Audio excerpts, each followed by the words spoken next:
Just আমি একটু brief করে দেই ব্যাপারগুলো কি। প্রথমে যেটা পড়াবো সেটা হচ্ছে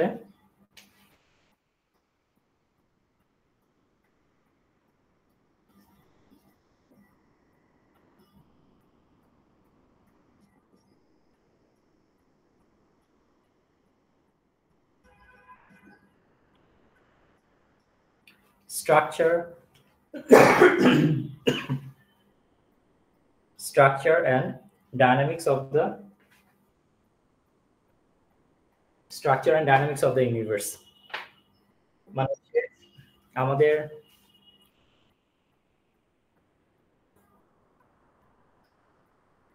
আচ্ছা আমাদের ইউনিভার্সের যে গঠন এবং তার ডায়নামিক্স, অর্থাৎ ডায়নামিক্স মানে কি, তার যে সে যে পরিবর্তন হচ্ছে, সেই পরিবর্তন মানে তার যে এভলিউশনটা ঘটছে বা চেঞ্জটা ঘটছে, সেগুলো নিয়ে একটু আলোচনা করব।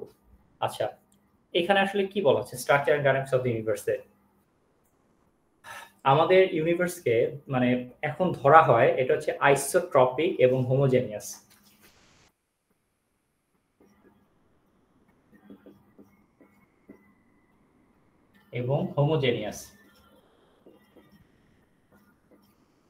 ঠিক আছে, আইসোট্রপিক শব্দটার মানে কি কেউ বলতে পারবেন?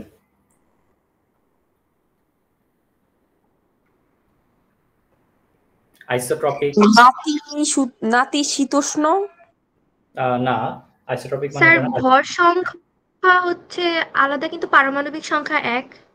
না না না, এরকম কিছু না। আচ্ছা, হোমোজেনাস শব্দটার মানে কি জানা আছে? হোমোজেনাস এটা পরিচিত শব্দ, আপনাদের হওয়া উচিত। সমগোত্রীয় বোঝায় স্যার।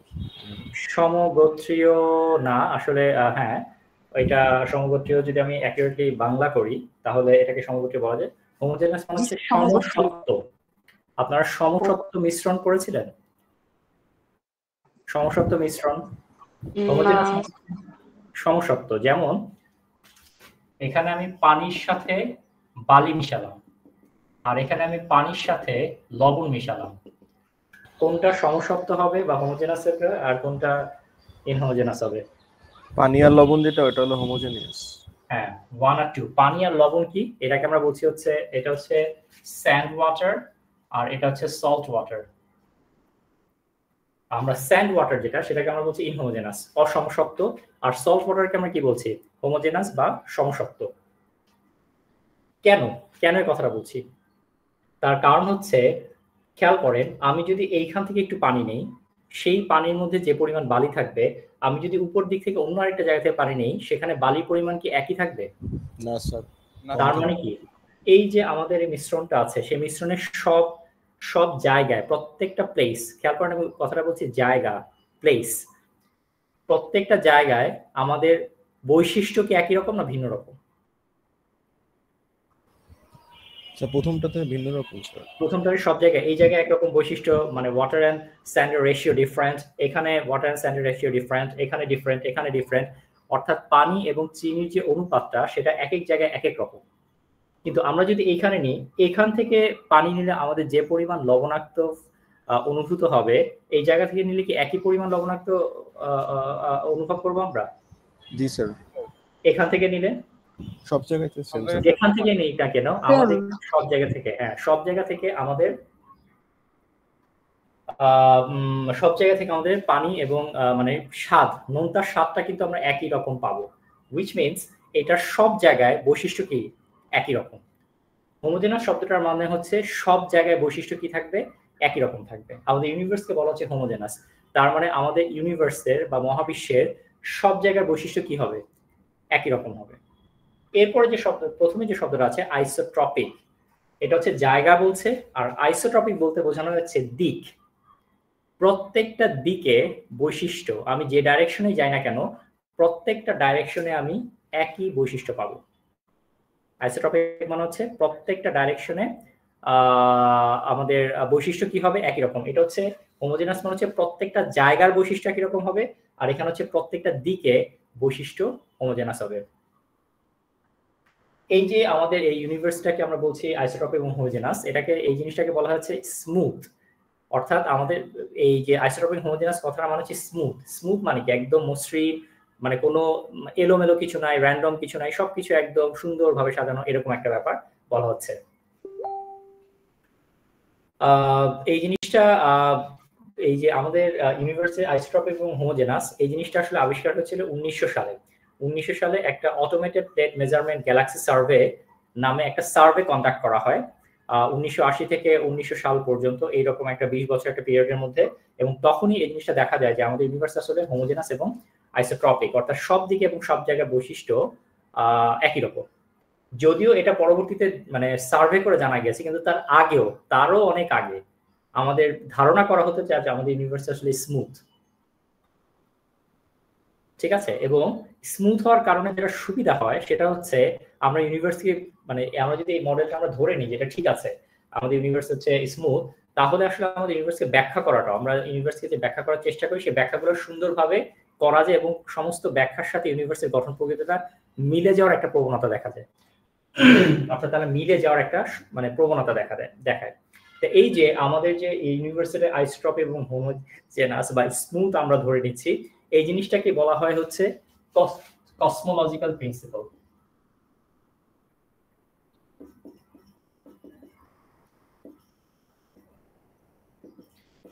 এই জিনিসটাকে আমরা বলি হচ্ছে কসমোলজিক্যাল প্রিন্সিপাল, ঠিক আছে।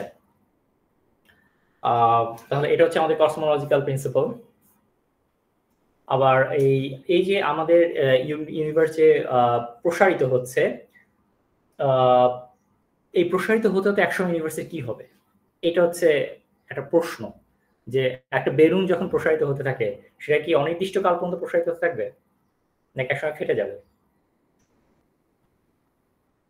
ফেটে যাবে স্যার, ফেটে যাবে। আমরা যেখান দিয়ে পাম্প করে বেলুনটাকে ফুলাচ্ছি, সেই পাম্পের জায়গাটা যদি খুলে দিই তাহলে আবার কি হবে? আবার সব হাওয়া বের হয়ে যাবে। আবার হাওয়া বের হয়ে গিয়ে কি হয়ে যাবে? সেটা আবার চুপসে যাবে না, অর্থাৎ আগের স্টেটে ফেরত আসবে।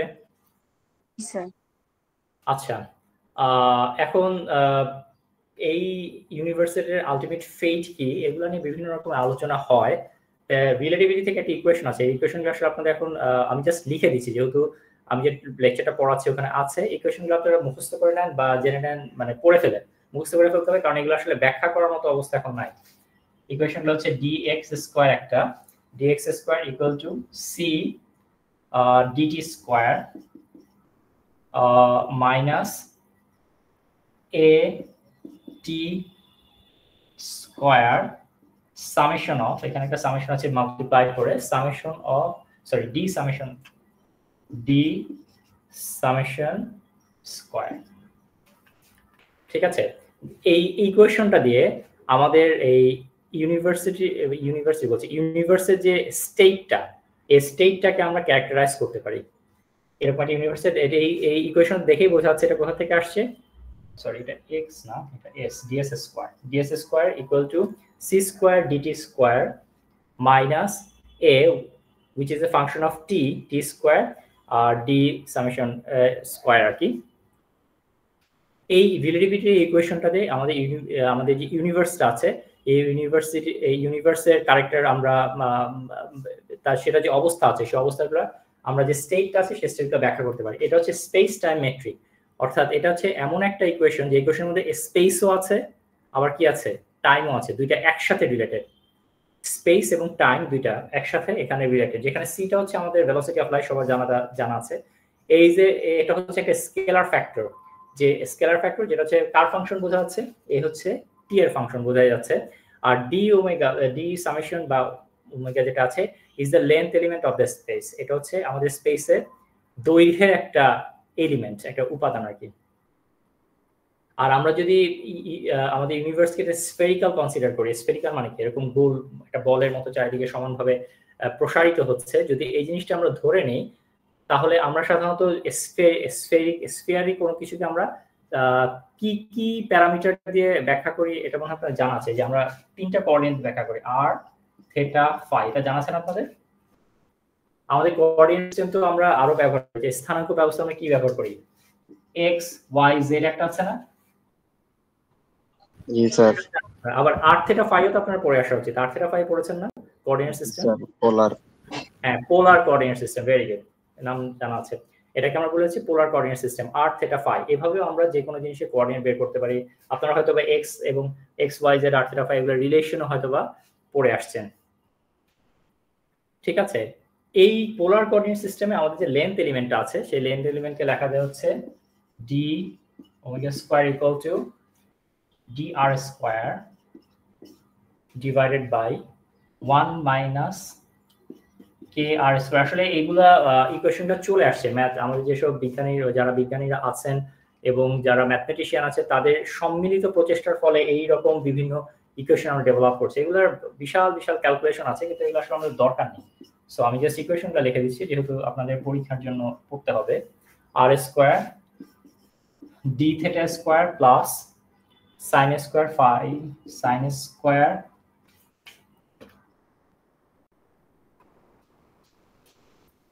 d theta square plus sin square theta d phi square theta d phi square। এরকম কিছু ইকুয়েশন আছে যেখানে k টা হচ্ছে একটা কনস্ট্যান্ট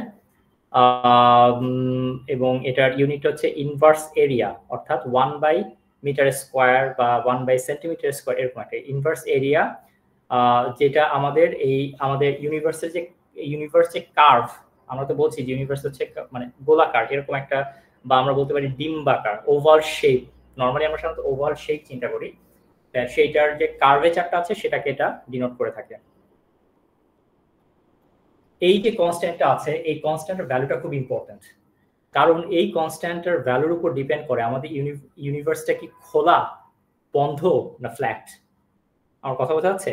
যদি এই কনস্ট্যান্টের ভ্যালু আমরা এই কনস্ট্যান্টের ভ্যালু যদি আমরা 0 পাই, অর্থাৎ এখানে যদি কে এর ভ্যালু 0 বসাই, তাহলে ম্যাথমেটিক্যালি এই ইকুয়েশনে বাকি সব প্যারামিটারের ভ্যালু যদি আমরা বসাই তাহলে এই ইকুয়েশন অনুযায়ী আমাদের ইউনিভার্সটা হবে হচ্ছে ফ্ল্যাট।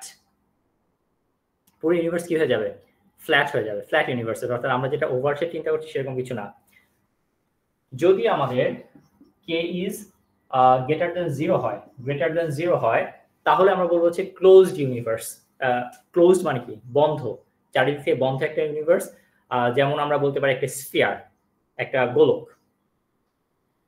আর যদি কে ইজ স্মলার দ্যান 0 হয় তাহলে আমাদের ইউনিভার্সটাকে আমরা বলেছি হাইপারবোলা। আপনারা কি হাইপারবোলার নাম শুনেছেন? জি স্যার। হাইপারবোলার নাম শুনেছেন মানে কি? এরকম বাড়তে থাকে না চারিদিকে, এরকম ভাবে দুই দিকে এরকম ছড়িয়ে থাকে। সেই ক্ষেত্রে কি ইউনিভার্সটা ক্লোজ হবে নাকি ওপেন হবে? হাইপারবোলা যদি হয় ওপেন। হ্যাঁ, দুই দিকে ছড়িয়ে যাচ্ছে এরকম একটা ইয়া।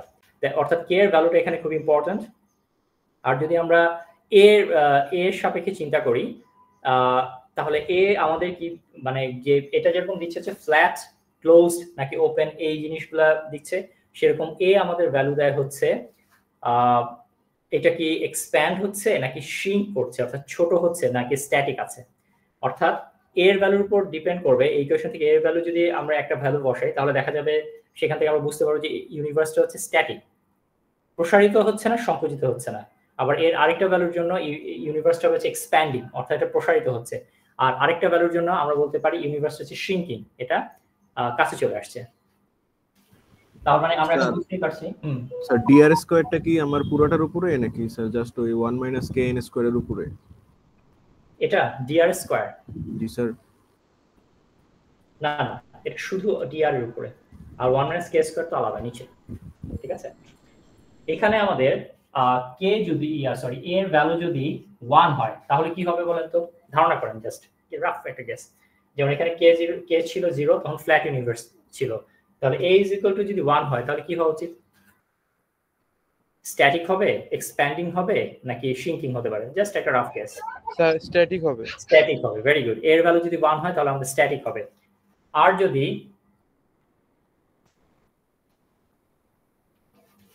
dAl dt it is greater than 1 হয়, সরি 1 না, যদি 0 হয় শ্রিঙ্কিং হবে মেবি। না, এটা হবে হচ্ছে এক্সপ্যান্ডিং, যেহেতু গ্রেটার দ্যান 0 এটার ভ্যালু যদি বড়। আর যদি এটা আমাদের 0 থেকে ছোট হয় তবে হচ্ছে শ্রিঙ্কিং। তো এই জিনিসগুলা থেকে আমরা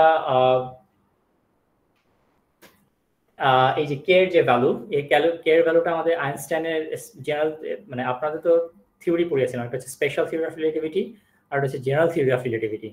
আপনাদের শুধু স্পেশালের কিছু অংশ পড়িয়েছে, জেনারেল থিওরি অফ রিলেটিভিটি খুবই কঠিন একটা বিষয়, এটা আসলে বোঝা খুবই কঠিন ব্যাপার।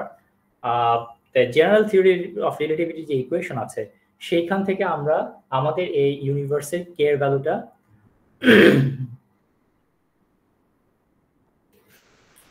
আমরা এরকম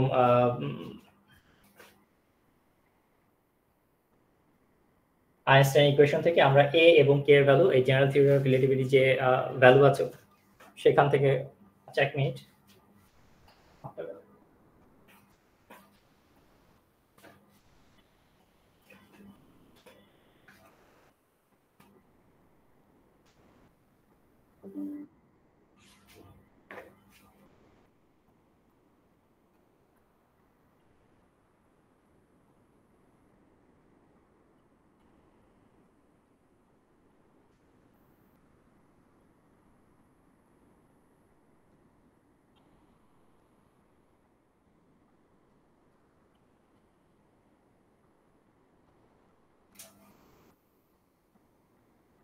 আচ্ছা যেটা বলছিলাম, আইনস্টাইনের যে আমাদের জেনারেল থিওরি অফ রিলেটিভিটি আছে সেখান থেকে আমরা কে এর ভ্যালুটা ডিটারমাইন, এ এবং কে এর ভ্যালুটা ডিটারমাইন করতে পারি। ওখানে কিছু জটিল ধরনের ইকুয়েশন আছে সেখানে থেকে। যদি আমরা ইউনিভার্সকে কনসিডার করি, এটা হচ্ছে গ্যালাক্সি, মানে গ্যালাক্সিগুলো আসলে কিসের সমষ্টি কেউ বলতে পারবেন? বা আমাদের পৃথিবীর প্রাথমিক অবস্থা কি ছিল?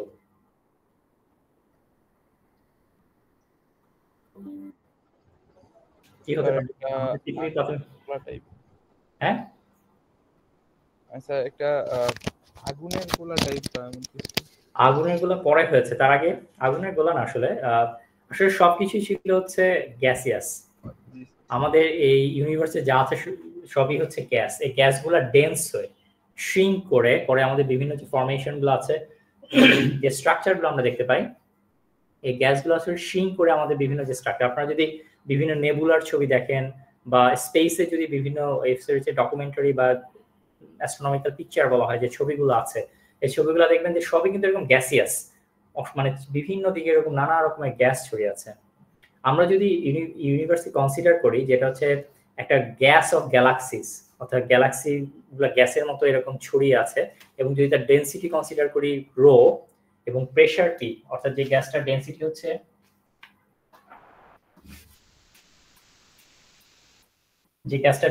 ধরে যাই আমরা রো, এবং ধরে নিই যে সেই গ্যাসের প্রেসার হচ্ছে পি, এরকম যদি আমরা কনসিডার করি এবং আমরা যদি ধরে নেই কে ইজ ইকুয়াল টু 0, অর্থাৎ ফ্ল্যাট ইউনিভার্সের কথা যদি আমরা চিন্তা করি, তাহলে এ যেটা স্কেল ফ্যাক্টর যেটা আছে তার ভ্যালুটা আমরা এভাবে লিখতে পারি, D square A by dt2 d2a by dt2 is equal to minus 4 pi g by 3 rho plus 3 p into a.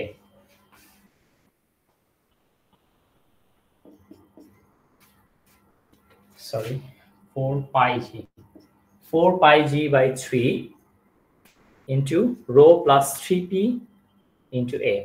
এটা হচ্ছে এখান থেকে আমরা এর ভ্যালুটা বের করতে পারি, যেখানে জি হচ্ছে, আমরা তো জানি জি হচ্ছে আমাদের ইউনিভার্সাল গ্র্যাভিটেশনাল কনস্ট্যান্ট। আর সাধারণত আমরা আমাদের যেসব নর্মাল ম্যাটার আছে, সাধারণ যেসব বস্তু আছে সেসব বস্তুর জন্য আমাদের p প্লাস 3p তার ভ্যালুটা সাধারণত 0 থেকে বেশি হয়। যদি আমাদের এই ইকুয়েশন থেকে আমরা যদি আমাদের স্কেল ফ্যাক্টর যেটা আমাদের যদি এর ভ্যালু যদি আমরা গ্রেটার দ্যান 0 পাই, এই ইকুয়েশন থেকে যদি এর ভ্যালু আমরা গ্রেটার দ্যান 0 পাই, তাহলে আমরা বলবো আমাদের ইউনিভার্স ডিসিলারেট হচ্ছে। ডিসিলারেট হওয়া মানে কি? ইউনিভার্স যে প্রসারিত হচ্ছে তার প্রসারণের গতিটা আস্তে আস্তে কি হচ্ছে, গতিটা আস্তে আস্তে কমে যাচ্ছে, অর্থাৎ সে যে প্রসারিত হচ্ছে প্রসারণের গতিটা আস্তে আস্তে কমে যাচ্ছে। স্যার ওটা কি রো প্লাস 3p নাকি p plus 3 rho? Rho plus 3p, এটা হচ্ছে rho plus 3p into a, ঠিক আছে? এবং আমাদের ইউনিভার্স তাহলে আস্তে আস্তে কি হচ্ছে, ইউনিভার্সটা আমাদের স্লোস ডাউন হয়ে যাচ্ছে, আস্তে আস্তে হয়ে যাচ্ছে। এবং যদি আমাদের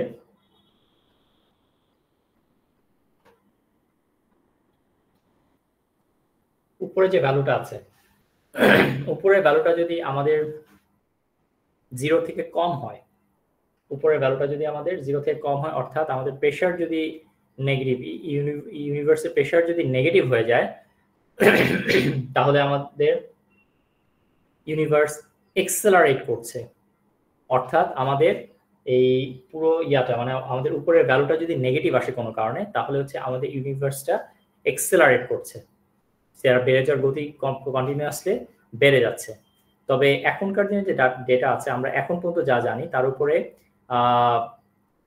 বেস করে আমরা বলতে পারি, যেটা গ্লাস ক্লাসে বলেছেন বিগ ব্যাং থিওরি অনুযায়ী, যে আমাদের আসলে এই ইউনিভার্সটা এক্সপ্যান্ড করছে।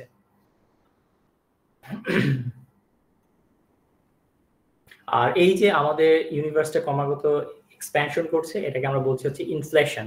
ইনফ্লেশন মানে কি? বড় হওয়া, চারিদিকে ছড়িয়ে যাওয়া। ঠিক আছে, তা এই হচ্ছে মোটামুটি আমাদের structure and dynamics of the universe. অনেক বেশ কয়েকটা 3-4টা ইকুয়েশন লিখলাম। ইকুয়েশনগুলো আসলে মানে পড়ানোর মতো কিছু নেই, এগুলো জাস্ট আপনারা জেনে রাখবেন, মুখস্থ করে রাখবেন, পরীক্ষার সময় যাতে আসলে লিখতে পারেন, কোশ্চেন যদি আসে তাহলে লিখতে পারেন। আচ্ছা, এখন আরেকটা ইন্টারেস্টিং ব্যাপার, লাস্ট টপিক।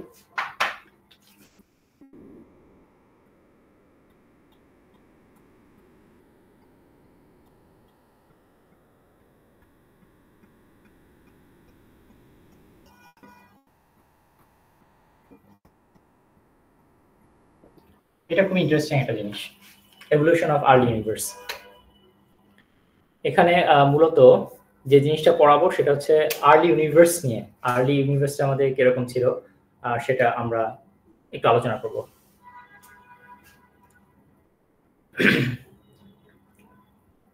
আমাদের বিজ্ঞানী যেটা চিন্তা করেন সেটা হচ্ছে আমাদের এই ইউনিভার্সের যত কিছু আছে according to big bang theory, এই থিওরির সাথে যদি আমরা কম্পেয়ার করি, সেগুলো আসলে সমস্ত ম্যাটার, তারপর গ্যাস, যা কিছু আছে সব কিছু একটা জায়গায় পুঞ্জীভূত ছিল, একত্রিত হয়েছিল।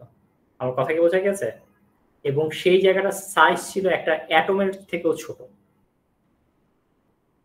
আমার কথাটা বোঝা গেছে নাকি?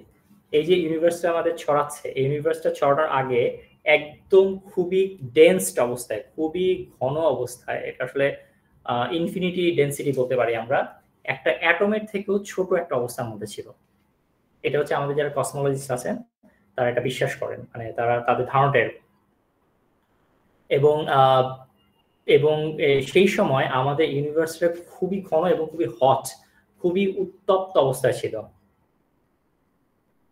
এবং তার ভেতরে অ্যাটমের মধ্যে যে অসংখ্য পার্টিকেল বা গ্যাস কণাটন এরকম জিনিসপত্র আছে, সেগুলো আসলে শুধু একটা ফোর্স দ্বারা, একটা সিঙ্গেল ফোর্স দ্বারা সেগুলা নিয়ন্ত্রিত হতো।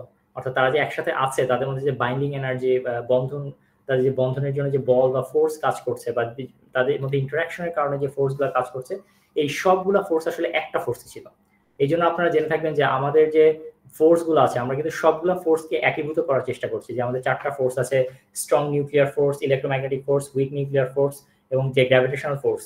আমাদের বিজ্ঞানীরা কিন্তু ধারণা করেই রেখেছেন যে 4টা ফোর্স আসলে একই ফোর্স, এবং এই তার মধ্যে কয়েকটাকে একত্রিত করা সম্ভব হয়েছে। আরো 2-1টাকে করলেই আমাদের যে কনসেপ্টটা আছে যে সমস্ত ফোর্স আসলে একটা ফোর্সেরই বিভিন্ন রূপ, সেই জিনিসটা আমরা বের করে নিয়ে আসতে পারবো যদি আমরা ইউনিফিকেশন থিওরিটা যদি আমরা আনতে পারি, তাহলে আমাদের দেখাতে পারবো যে আমরা সমস্ত ফোর্সগুলো আসলে একটা ফোর্সের বিভিন্ন রূপ। এই মূলত এই যে 4টা ফান্ডামেন্টাল ফোর্স আছে আমাদের, স্ট্রং নিউক্লিয়ার, সবল নিউক্লিয় যেটা বলা হয়, তারপর ইলেকট্রোম্যাগনেটিক ফোর্স বা এটাকে কি বলে তাড়িত চৌম্বক বল যেটা, তারপর উইক নিউক্লিয়ার ফোর্স, দুর্বল নিউক্লিয় ফোর্স যেটা, গ্র্যাভিটেশনাল ফোর্স, মহাকর্ষীয় বল, এই সবগুলা বল আসলে একটাই, মানে একই ইয়াতে হবে। আচ্ছা, তো এইটা আমাদের ধারণা, মানে বিজ্ঞানীরা ধারণা করে রেখেছেন এবং ফোর্সগুলোকে একত্রিত করার চেষ্টা করছেন এবং কিছুটা অনেকটা সফল হয়েছে। এবার চলে আসি আমি বিগ ব্যাং এর শুরুর মুহূর্তে কি কি ছিল।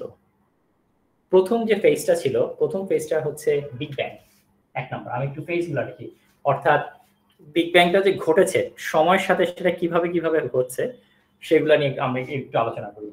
বিগ ব্যাং ফার্স্ট স্টেজ ছিল হচ্ছে বিগ ব্যাং, যেটার ক্ষেত্রে আমাদের রেডিয়াস ছিল r = অর্থাৎ আর বলছি টাইম টাইম টাইম ছিল হচ্ছে মানে বিগ ব্যাং ঘটার জন্য কতটুকু সময় লেগেছে সেটার একটা রেঞ্জ বিজ্ঞানীরা ক্যালকুলেশন করে বের করেছেন 10⁻⁻43 থেকে 10⁻⁻35 সেকেন্ড।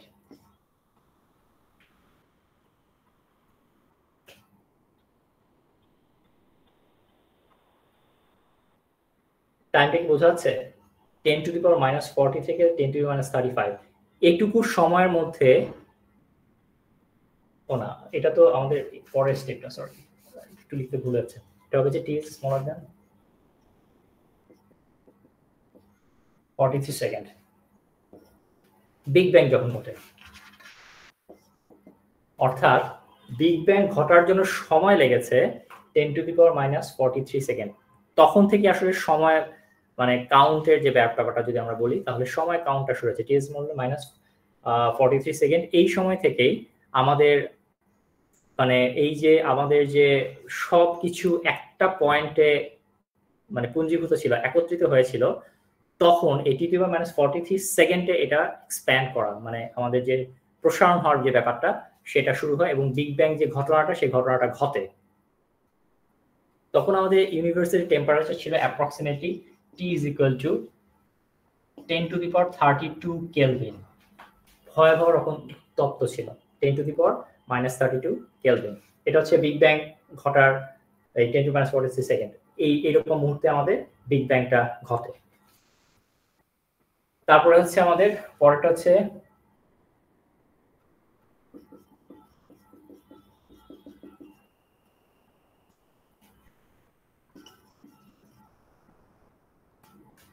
Inflationary phase. বোঝাই যাচ্ছে এই বিগ ব্যাং ঘটার পর যেটা ঘটে গেল তখন থেকে প্রসারণের যে ফেজটা বা দশাটা যে যে অবস্থায় ঘটা শুরু হয়েছে সেটা এই সময়টা ছিল হচ্ছে t is equal to যেটা লিখেছিলাম আগে t is equal to 10⁻⁻43 থেকে t is একবার লিখি 10⁻⁻35 সেকেন্ড। এই সময়টুকুর মধ্যে আমাদের এই প্রসারণ যে আমাদের যে প্রসারণ ঘটে, আমাদের যেটা বিগ ব্যাং এর ফলে যে প্রসারণ ঘটায়, এটা শুরু হয়েছিল হচ্ছে 10⁻40 থেকে 10⁻35 সেকেন্ডের মধ্যে এবং আমাদের ইউনিভার্সের প্রসারণ করছিল এক্সপোনেনশিয়ালি। এক্সপোনেনশিয়ালি মানে কি বোঝা যাচ্ছে? অনেক পরিমাণ মানে স্কয়ার কিউব এইরকম ফরমেশনে আমাদের কন্টিনিউয়াসলি এটা প্রসারিত হচ্ছিল এবং গ্র্যাভিটি অর্থাৎ গ্র্যাভিটি তো মূলত সমস্ত কিছুকে একসাথে করে রেখেছিল, গ্র্যাভিটিটা সেপারেট হয়ে যাচ্ছিল মানে একটা থেকে গ্র্যাভিটিকে উপেক্ষা করে একটা থেকে আরেকটা সেপারেট হয়ে যাচ্ছিল এবং আমাদের গ্র্যাভিটি অন্য ফোর্স থেকে নিজে আলাদা হয়ে যাচ্ছিল। এবং এই সময় যখন এই প্রসারণটা ঘটে, আমরা জানি যে একটা জিনিস প্রসারিত হলে তার টেম্পারেচার বাড়ে নাকি কমে? একটা গ্যাস প্রসারিত হলে তার টেম্পারেচার বাড়ে নাকি কমে? কমে যায়। সো তখন আমাদের ইউনিভার্সের টেম্পারেচার কমে আসলো, কমে তখন হয়ে গেল হচ্ছে 10⁻27 কেলভিন। এটা হচ্ছে আমাদের সেকেন্ড স্টেপ। থার্ড স্টেপে কি হলো? থার্ড স্টেপটার নাম হচ্ছে এজ অফ লেপটনস। এটা সময়টা হচ্ছে 10⁻⁻35 সেকেন্ড থেকে 10⁻⁻6 সেকেন্ড 10⁻⁻6 সেকেন্ড। এই সময়টার মধ্যে যে ঘটনাটা ঘটে, আমাদের ইউনিভার্স যেহেতু কন্টিনিউয়াসলি এক্সপ্যান্ড হওয়া শুরু করেছে, স্ট্রং নিউক্লিয়ার যে ফোর্সটা ছিল, স্ট্রং নিউক্লিয়ার ফোর্সটা আমাদের ইলেকট্রোম্যাগনেটিক ফোর্স থেকে মানে প্রথম স্টেপে অর্থাৎ ইনফ্লেশনারি ফেজে আমাদের গ্র্যাভিটেশনাল ফোর্সটা আলাদা হয়ে গেছে। আমাদের এই যে আমরা যে বলেছি যে ইউনিফাইড একটা ফোর্স ছিল, ইউনিফাইড ফোর্স থেকে প্রথমে ফার্স্ট স্টেপে আমাদের গ্র্যাভিটেশনাল ফোর্সটা আলাদা হয়ে গেছে। তারপর যে স্টেপটা হয়েছে সেখানে আমাদের স্ট্রং নিউক্লিয়ার ফোর্স যেটা আছে, এই স্ট্রং নিউক্লিয়ার ফোর্স আমাদের ইলেকট্রোম্যাগনেটিক এবং উইক নিউক্লিয়ার ফোর্স যেটা আছে, এই দুইটা ফোর্স থেকে স্ট্রং নিউক্লিয়ার ফোর্সটা আলাদা হয়ে গেছে। এভাবে বিজ্ঞানীরা ধারণা করেছেন আর কি, তাদের ক্যালকুলেশন এবং তাদের যে অবজারভেশনাল ডেটা আছে সবকিছু মিলিয়ে তারা এই জিনিসগুলোকে অ্যাজিউম করেছেন। এবং তার কিছুক্ষণের মধ্যেই উইক নিউক্লিয়ার ফোর্স যেটা আছে সেটাও ইলেকট্রোম্যাগনেটিক ফোর্স থেকে আলাদা হয়ে গেছে। অর্থাৎ আমাদের মোটামুটি সবগুলা ফোর্সই, এই চারটা যে আমাদের মৌলিক বল আছে বা ফান্ডামেন্টাল ফোর্সেস আছে, সেই সবগুলাই আলাদা হয়েছে। এবং তখন আসলে এই সবগুলো আলাদা হয়ে যাওয়ার কারণে আমাদের যে ফান্ডামেন্টাল যে আপনাদের মৌলিক কণা বলেছিলাম এবং বিভিন্ন যেসব পার্টিকেল আছে সেই সবগুলো পার্টিকেল তখন আলাদা হওয়া শুরু করেছে একটা থেকে আরেকটা। এবং তখন এই যে অবস্থাটাকে বলা হচ্ছে যে স্যুপ অফ কোয়ার্ক। কোয়ার্ক হচ্ছে এক ধরনের পার্টিকেল, লেপটন এক ধরনের পার্টিকেল, ফোটন, তারপরে আদার যেসব পার্টিকেল আছে, এই পার্টিকেলগুলোকে স্যুপের মতো পরিণত হয়েছে, মানে ভেসে ভেসে আছে, এরকম একটা ডেন্স একটা ব্যাপারে তখন এই জিনিসটা পরিণত হয়েছিল। 4 নম্বর step, edge of nucleus. Edge of নিউক্লিয়াসটা ঘটেছিল (10⁻⁻6 সেকেন্ড), অর্থাৎ তার পরবর্তী থেকে এই ঘটনাটা ঘটেছে 225 সেকেন্ড পর্যন্ত, 225 সেকেন্ড পর্যন্ত এই পরবর্তী যে স্টেপটা আছে। এই অবস্থায় ইউনিভার্সে তখন আমাদের ছিল হচ্ছে লেপটন এবং হার্ডনস। হার্ডন বলতে হচ্ছে যে ফোটন, নিউট্রন, মেসন, এই যে বিভিন্ন যে পার্টিকেলগুলো আছে এই পার্টিকেলগুলোকে একসাথে হার্ডন বলা হয়। তা লেপটন এবং হার্ডন এরা তো প্রচন্ড উত্তপ্ত অবস্থায় ছিল, তখন তারা একটা থার্মাল ইকুইলিব্রিয়ামে আসে। থার্মাল ইকুইলিব্রিয়াম হচ্ছে তাপীয় সাম্যাবস্থা, অর্থাৎ তাদের টেম্পারেচার একই রকম হয়ে যায়। এবং এই সময়টা থেকে পেয়ার প্রোডাকশন শুরু হয়।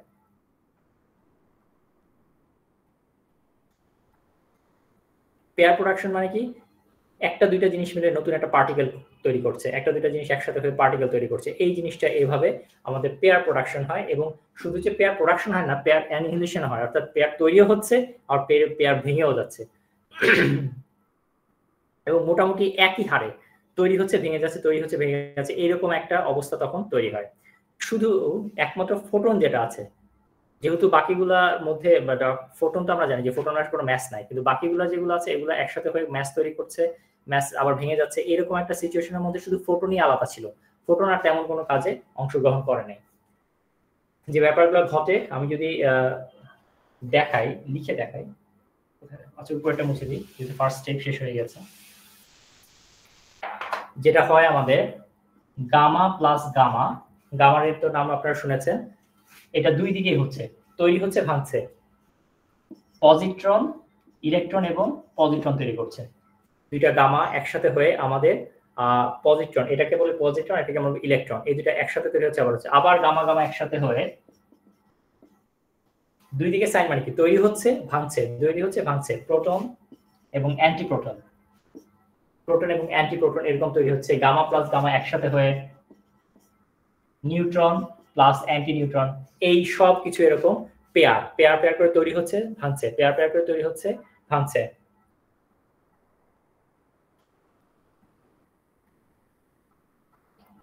স্যার ওই বোর্ডটা না একটু অন্ধকার লাগতেছে, লাইটটা দিলে ভালো হইতো।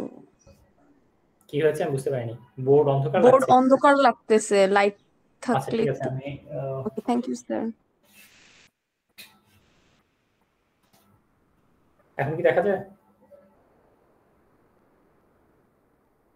স্যার গামা প্লাস গামা জিনিসটা একটু আবার বুঝলে ভালো হয়।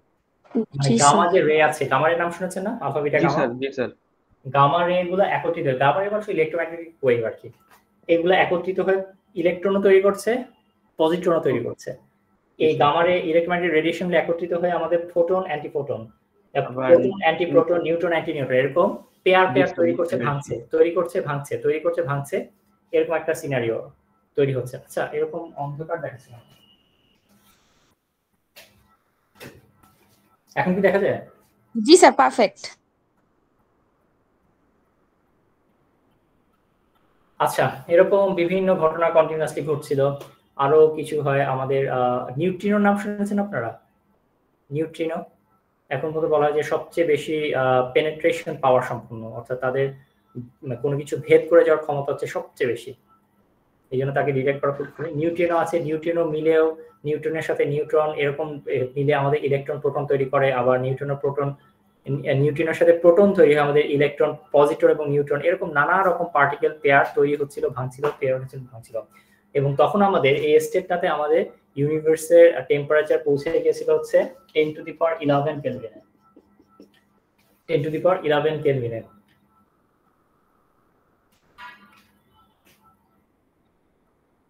অর্থাৎ টেম্পারেচার কমতে কমতে অনেকটা কমে গিয়েছিল, এবং এই টেম্পারেচার যখন কমে আসে তখন এই পেয়ার প্রোডাকশনটা আবার খুব মানে পেয়ার প্রোডাকশনটা আস্তে আস্তে মানে পেয়ার প্রোডাকশন যেটা যথেষ্ট উত্তপ্ত না, অর্থাৎ ঠান্ডা হয়ে গেছে, তখন এরকম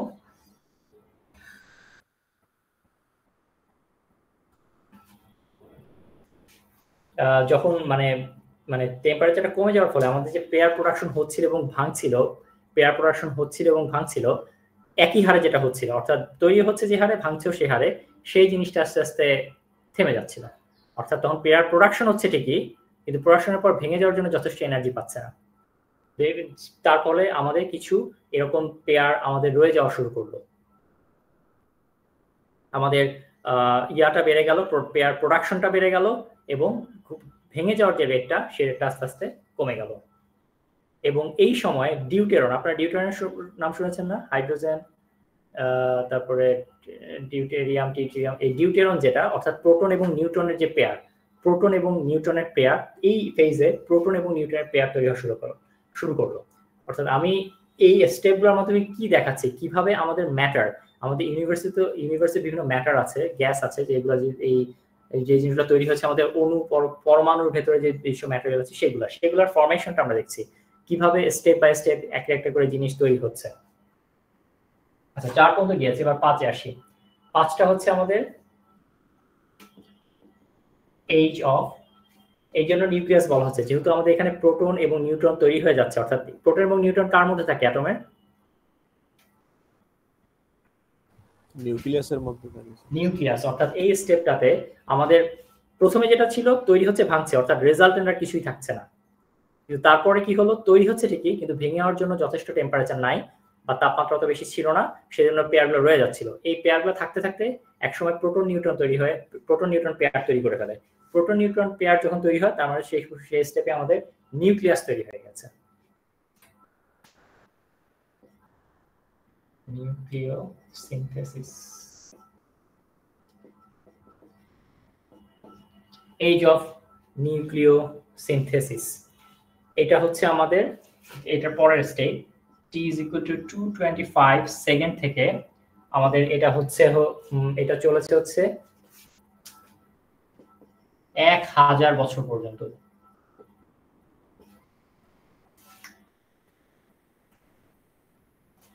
225 সেকেন্ড থেকে 1000 বছর পর্যন্ত।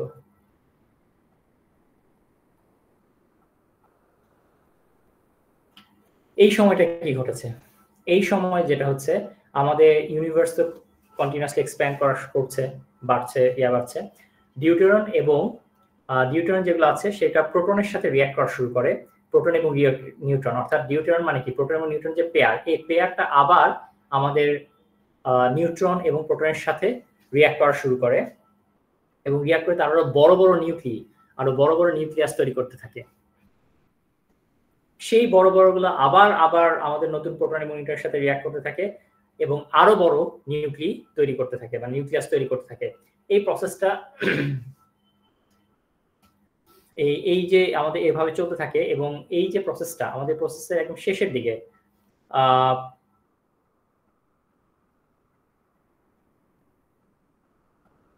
আমাদের ইউনিভার্সের যে ম্যাস ছিল, তার টোটাল ম্যাসের 1/4 ছিল হচ্ছে হিলিয়াম। অর্থাৎ হিলিয়ামের মধ্যে কি কি থাকে?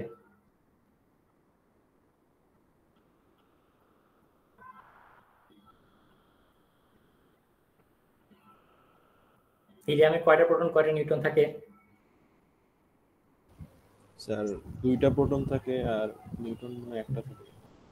আচ্ছা, এই যে হিলিয়ামের ফরমেশন, কারণ এটাই হচ্ছে হাইড্রোজেনের পরে সবচেয়ে কমন, তাই হিলিয়ামটা আমাদের খুব বেশি। আর হিলিয়ামের সুবিধা কি, সেটা না, এটা কি বলে, ইনার্ট গ্যাস না, নিষ্ক্রিয় গ্যাস। তার মানে কি, তারা কি নিজেরা থাকতে পারবে নাকি পারবে না? তাদেরকে থাকার জন্য অন্য কাউকে দরকার। যেমন হাইড্রোজেন, কিন্তু সিঙ্গেল একটা হাইড্রোজেন অ্যাটম কি থাকতে পারবে?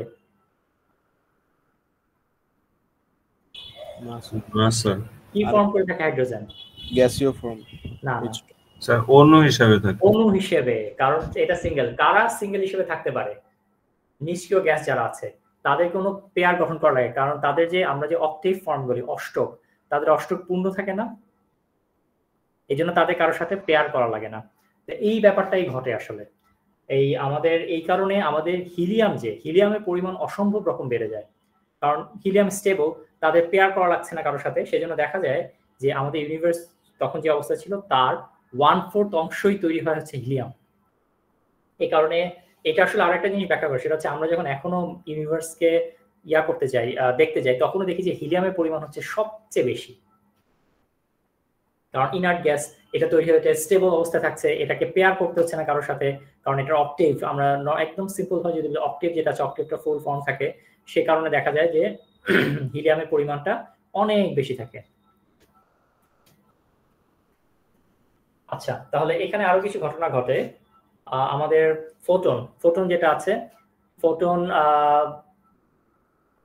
আমাদের ফোটন থেকে কন্টিনিউয়াসলি ইলেকট্রন এবং পজিট্রন, ফোটন ভেঙে গিয়ে আমাদের ইলেকট্রনের পজিট্রন, যে আমি যে ইকুয়েশনটা দেখেছিলাম, এই যে ফোটন, এইগুলো তো গামার তো মানে ফোটন ঘেটে গিয়ে আমাদের ইলেকট্রন এবং পজিট্রন এরকম বিভিন্ন পেয়ার তৈরি করতে থাকে, এবং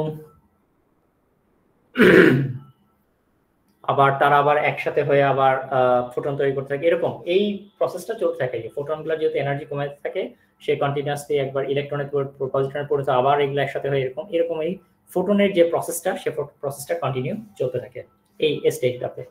এবার আসে হচ্ছে 6 নম্বর স্টেজে।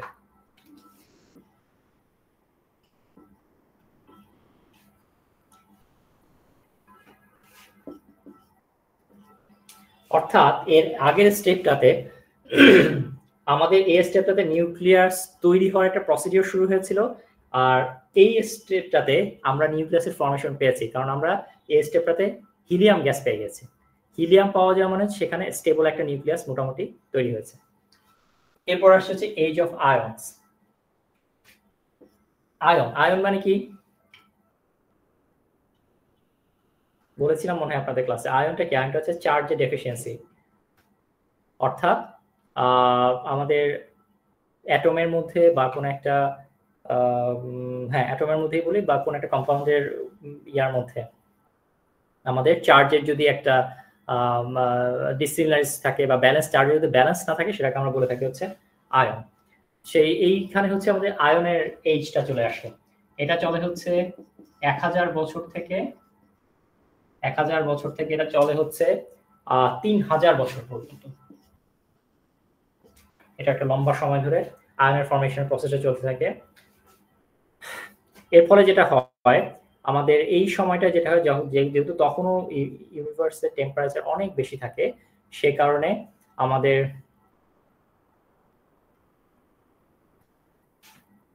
যে অ্যাটমগুলো তৈরি হয়েছিল, সেই অ্যাটমগুলোকে আয়োনাইজ করে ফেলতে পারে।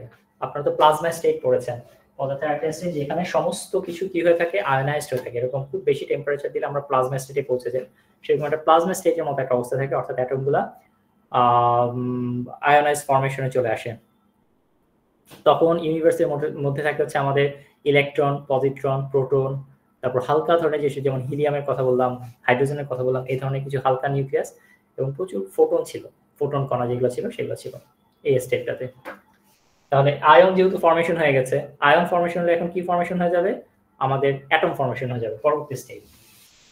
প্রথমে নিউক্লিয়াস ফর্মেশন হলো, তারপরে আয়ন চলে আসলো, মানে হচ্ছে চার্জ পার্টিকেল চলে আসলো, ইমব্যালেন্স অফ চার্জ পার্টিকেল চলে আসলো, এবং তারপরে আমাদের এখন অ্যাটম ফর্মেশন হয়ে যাবে। এজ অফ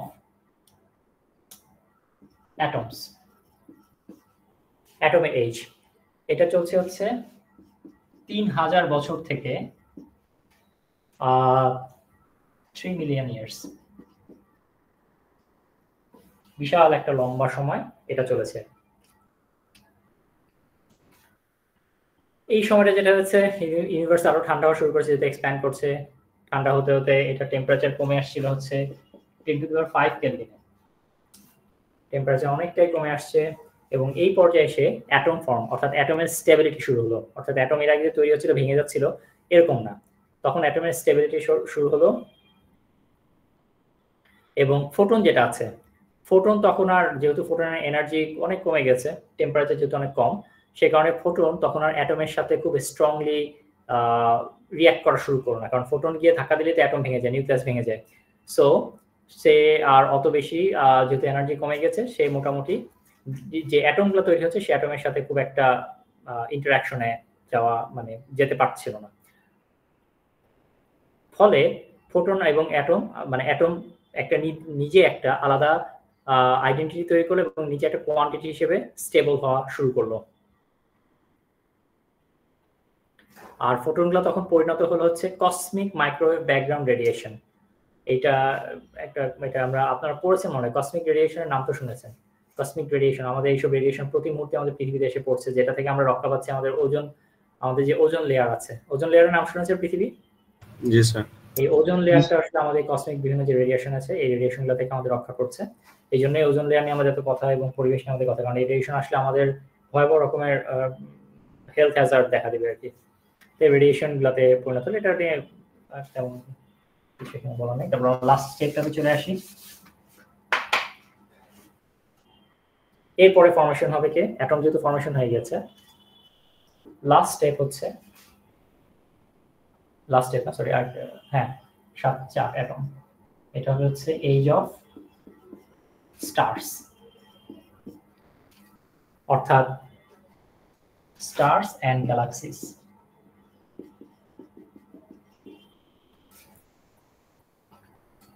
এটা চলছে t is equal to 3 million years থেকে আপ টু নাও, এখন পর্যন্ত এক্সপ্যান্ড মানে এই প্রসিডিউর চলছে। আমাদের যে অ্যাটম এবং বিভিন্ন অন্যান্য যে পার্টিকেল ছিল তারা গ্র্যাভিটির কারণে, অর্থাৎ গ্র্যাভিটেশনাল যে ফোর্স আছে সেটার কারণে একজন আরেকজনের উপরে আকর্ষণ হওয়া শুরু করলো, এবং এরকম আকর্ষণ হয়ে হয়ে তারা বড় বড় এরকম বিভিন্ন রকমের স্টার বা গ্যালাক্সি, মানে মূলত স্টার ফর্মেশন করা শুরু করলো। আর এরকম অসংখ্য স্টার তৈরি হলো, সব স্টার নিয়ে একটা গ্যালাক্সির মতো ফর্মেশন তৈরি হলো। আর এই যে স্টারগুলোর মধ্যে আমাদের অ্যাটম এবং পার্টিকেল, এই আমরা যেটা ফিউশন রিঅ্যাকশনের কথা বলি, আমাদের সূর্যে যেটা হচ্ছে, এই রিঅ্যাকশনগুলোর মাধ্যমে আমাদের প্রচুর পরিমাণে এনার্জি রিলিজ করা শুরু করলো। ঠিক আছে, তো এই হচ্ছে আমাদের, অর্থাৎ একদম প্রাথমিক অবস্থায় আমাদের চারটা যে ফোর্সগুলো সব একত্রিত থেকে খুবই ডেন্স অবস্থায়, একটা অ্যাটমের থেকে ছোট অবস্থায় ছিল হচ্ছে আমাদের পুরো ইউনিভার্স। সেইখান থেকে একটা বিগ ব্যাং ঘটলো। বিগ ব্যাং ঘটার পরে আমাদের আস্তে আস্তে প্রথমে বিভিন্ন রকমের পার্টিকেল তৈরি হলো, সেই পার্টিকেল থেকে পরবর্তীতে অ্যাটম তৈরি হলো, সেই অ্যাটম থেকে পরবর্তীতে আস্তে আস্তে তারা কনডেন্সড হয়ে একত্রিত হয়ে বা গ্র্যাভিটির কারণে একত্রিত হয়ে তারা আস্তে আস্তে আমাদের পুরো ইউনিভার্সকে ফর্মেশন, মানে আমরা যে ম্যাটার দেখছি, আমরা যে পদার্থ দেখছি, সেই পদার্থগুলোকে তৈরি করলো। এখন এখানে একটা প্রশ্ন আসে, আমরা বলছি মহাবিশ্ব প্রসারিত হচ্ছে, কিসের মধ্যে প্রসারিত হচ্ছে? এটা একটা প্রশ্ন আসতে পারে না? যেমন বেলুন যখন আমি ফুলাচ্ছি, বেলুনটা কিসের মধ্যে প্রসারিত হচ্ছে? তার পাশে একটা বাসা আছে, একটা ঘর আছে। এই প্রশ্নগুলা আসলে এখনো আনসলভড। এই কিসের মধ্যে, আমরা মহাবিশ্ব নিয়ে শেষ করতে পারছি না, এটা কিসের মধ্যে প্রসারিত হচ্ছে সেটাও আসলে জানা নেই আর কি। এরকম মানে এই সায়েন্সটা, আমাদের এই সায়েন্সটা আসলে খুবই জটিল একটা সায়েন্স, এবং এটা নিয়ে আসলে খুব বেশি দূর মানে কাজ করার মতো অ্যাবিলিটি আমাদের এখনো হয় নাই। হয়তো বা ভবিষ্যতে যখন আমাদের আরো অনেক কিছু, আমরা যখন আরো উন্নত হবো, হয়তো তখন আরো আমরা অনেক কিছু এরকম আস্তে আস্তে করতে পারবো, জেনে নিয়ে আসতে পারবো। ঠিক আছে, তো এইটুকুই থাক। আর স্টারের ফর্ম, এই যে পালসার, কোয়াজার, ব্ল্যাক হোল, এগুলো আর পড়াচ্ছি না, এগুলো জাস্ট বর্ণনা, এগুলা পরীক্ষাও দিব না। সো কোশ্চেন আমি এই জন্য বাদ দিয়ে দিয়েছি, সো এটা আর পড়াচ্ছি না। এইগুলা জাস্ট ডেসক্রিপশন, কোনটা কি কোন ইয়া থেকে তৈরি হয়েছে, এগুলো আর পড়াচ্ছি না। তাহলে এই হচ্ছে মোটামুটি আপনাদের সিলেবাস। আমি এবার একটু কোশ্চেন নিয়ে আলোচনা করি, সবাই একটু খেয়াল করেন।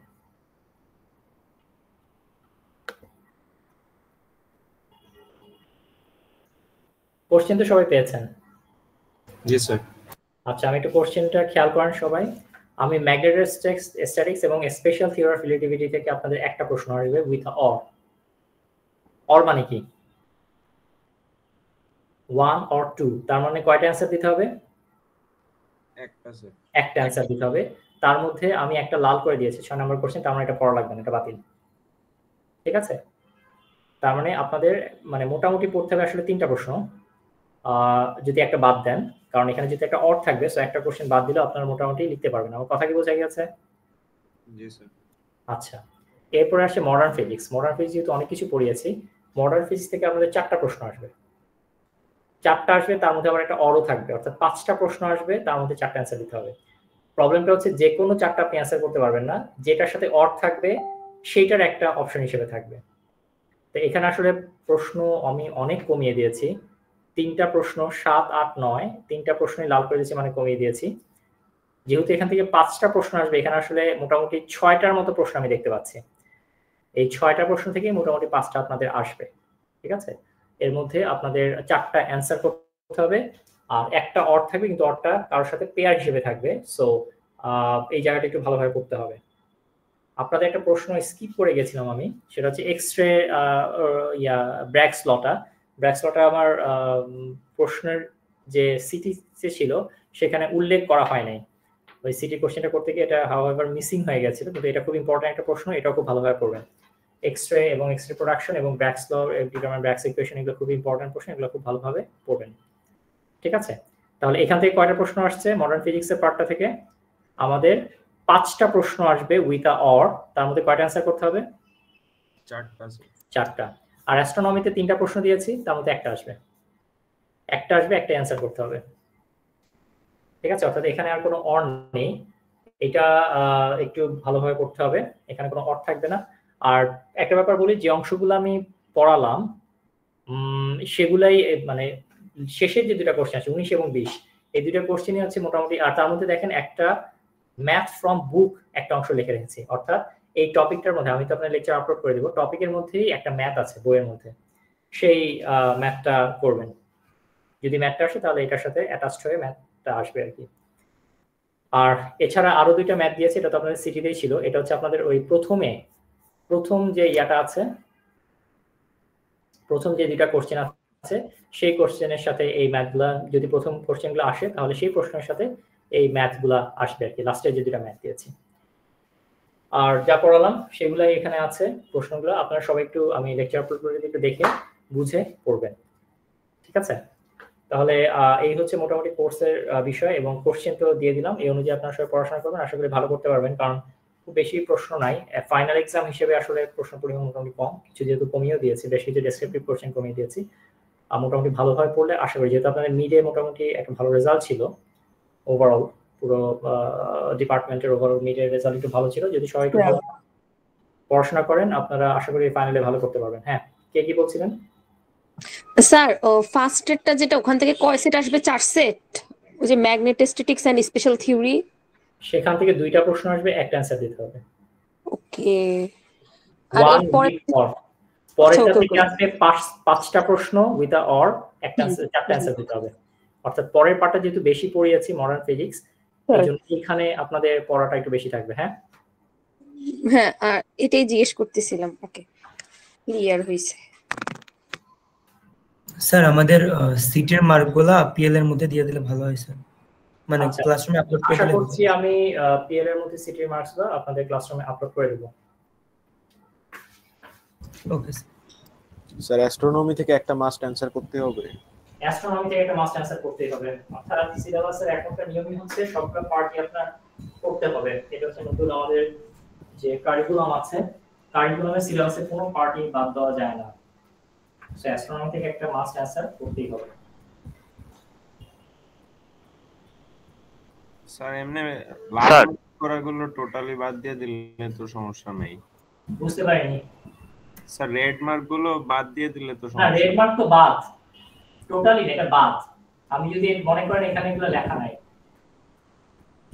চেঞ্জ সেটে এগুলো লেখা নেই, এবার চিন্তা করতে পারেন। আমার কথা বলতে গেছে? জি স্যার। এগুলো পুরোপুরি বাদ দিয়ে দিচ্ছি। স্যার অ্যাস্ট্রোনমিতে স্যার কোনোটা রেড মার্ক করা যায় না?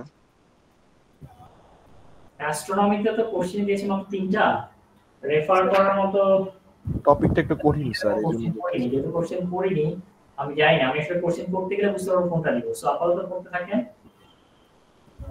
তবে ক্যালকুলেশন আসার সম্ভাবনা বেশি, মানে ক্যালকুলেশন হওয়ার পসিবিলিটি বেশি, ক্যালকুলেটিভ কোশ্চেন। স্যার ক্যালকুলেশন বলতে ডেরাইভেশন প্রশ্ন দেওয়ার সম্ভাবনা বেশি, সেটা বলছি না, আমি অ্যাস্ট্রোনমির কথা বলছি। আর বাকিগুলোতে হচ্ছে আপনাদের ক্লাস টেস্টের প্রশ্নগুলো ভালোভাবে পড়বেন। ক্লাস টেস্টে 3টা সেকশনে ক্লাস টেস্ট আছে, ক্লাস টেস্টের প্রশ্নগুলো ভালোভাবে পড়বেন, তাহলে অ্যাট লিস্ট অ্যানসার কিছু না কিছু অ্যানসার করে আসতে পারবেন। আচ্ছা আমি অ্যাটেন্ডেন্সটা কল করছি প্রথমে এ সেকশন খেয়াল করেন রোল নাম্বার 1 প্রেজেন্ট স্যার